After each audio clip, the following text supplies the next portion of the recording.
Mesdames, Messieurs, nous avons le regret de vous informer que nous sommes dans l'obligation de suspendre le spectacle, la région venant d'être mise en état d'alerte. Veuillez donc gagner sans hâte les abris qui vous ont été indiqués. Notre personnel vous guidera. Vous avez tout le temps nécessaire. À l'époque, il y avait deux sirènes, le début de l'alerte et la fin de l'alerte, qui n'étaient pas les mêmes, tout à fait les mêmes sons. Et comme d'habitude, on n'a pas bougé, on n'allait jamais aux abris. Moi, personnellement, j'y suis jamais allée, parce qu'on n'avait jamais été bombardé. Il y avait très très souvent des alertes, nuit et jour, mais comme on n'était jamais bombardé, les avions passaient très haut au-dessus de nous. Et la nuit, souvent, c'était pour bombarder Saint-Nazaire. Alors on disait tout le temps, les pauvres Nazériens, qu'est-ce qu'ils vont prendre? Et ce jour-là, c'était pour nous.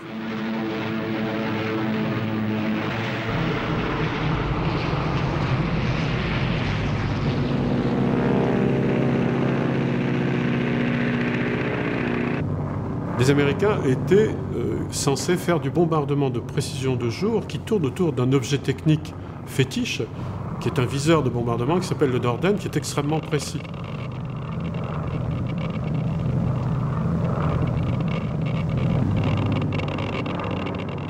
Mais souvent l'altitude à laquelle ils opéraient faisait que ces bombardements étaient victimes d'une dispersion des projectiles extrêmement large. Ils bombardaient en box, en boîte, c'est-à-dire que tout le monde larguait ses bombes en même temps. Alors, quand on largue ses bombes en même temps d'une altitude de 7000 mètres, forcément, on n'est pas tout à fait certain d'atteindre très précisément la cible désignée.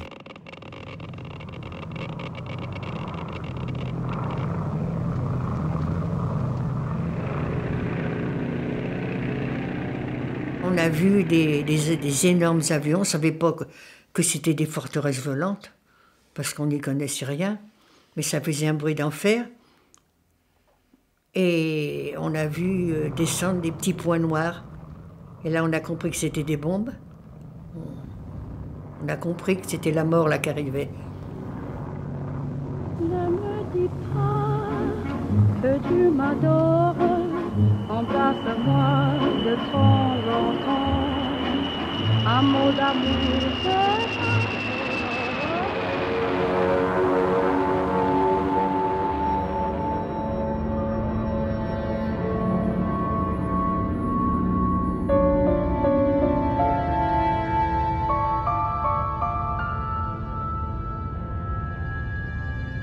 J'ai vu les bombes tomber sur nous. Ah, je les ai vus carrément. C'était des petits crayons. Ils étaient très hauts. Voilà, c'est où il y a cette porte, vous voyez, c'est quand même une maison. Et c'était une maison qui avait un petit couloir. C'est là. On est rentré là.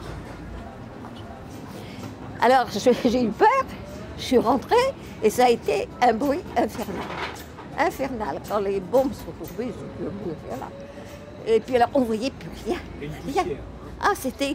la place était pleine de poussière. Je ne pouvais pas porter mes doigts.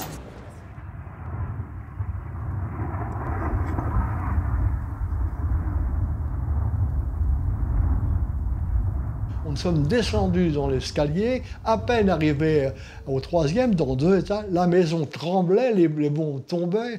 Au deuxième, c'est pareil, nous sommes arrivés dans la cave, et là, nous avons trouvé 5 braves voisines, et on s'est rapprochés l'un contre l'autre, on s'est pris les coudes l'un contre l'autre, on a baissé nos têtes, et à chaque fois, ça branlait, on avait peur. Il faut dire, on a eu la trouille, j'ai eu peur, j'ai pas peur de le dire.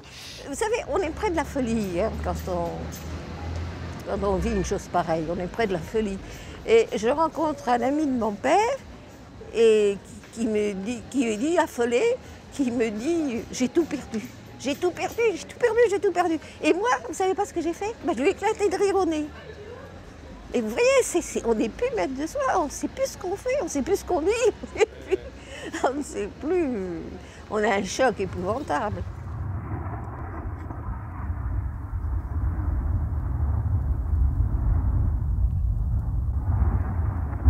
Et après, il s'est passé un noir ou un blanc, comme vous voulez,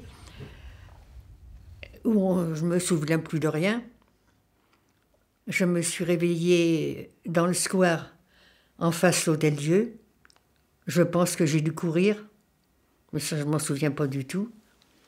Et la première image qui m'est venue, c'est des Allemands qui étaient au-dessus de moi, qui me regardaient et qui voulaient me mettre sur un brancard. Comme je vous l'ai déjà dit, monsieur, j'ai été élevée dans la haine des Allemands. Donc je ne voulais pas qu'ils me touchent. Et je leur disais, pas vous, pas vous. Mais je pense qu'ils ne m'ont pas écouté, ils m'ont emmené à Saint-Jacques.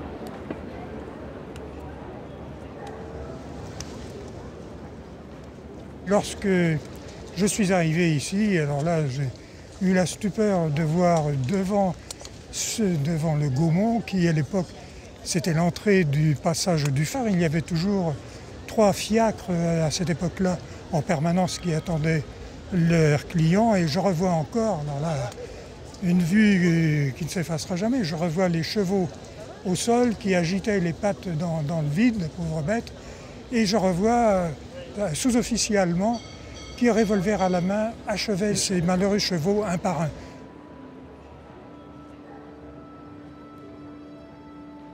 Autre spectacle dont j'ai un souvenir absolument précis, c'est de voir sur le côté gauche des marches deux soldats allemands qui avaient cru, s'ils avaient l'habitude, je pense, de ce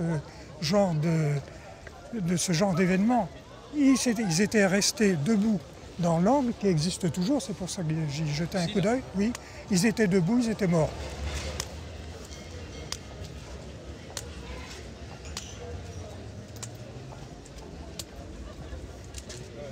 Voilà, ils étaient. Ah, ça, je les revois. Calés l'un contre l'autre, comme ça, morts. Ça paraît incroyable, oui.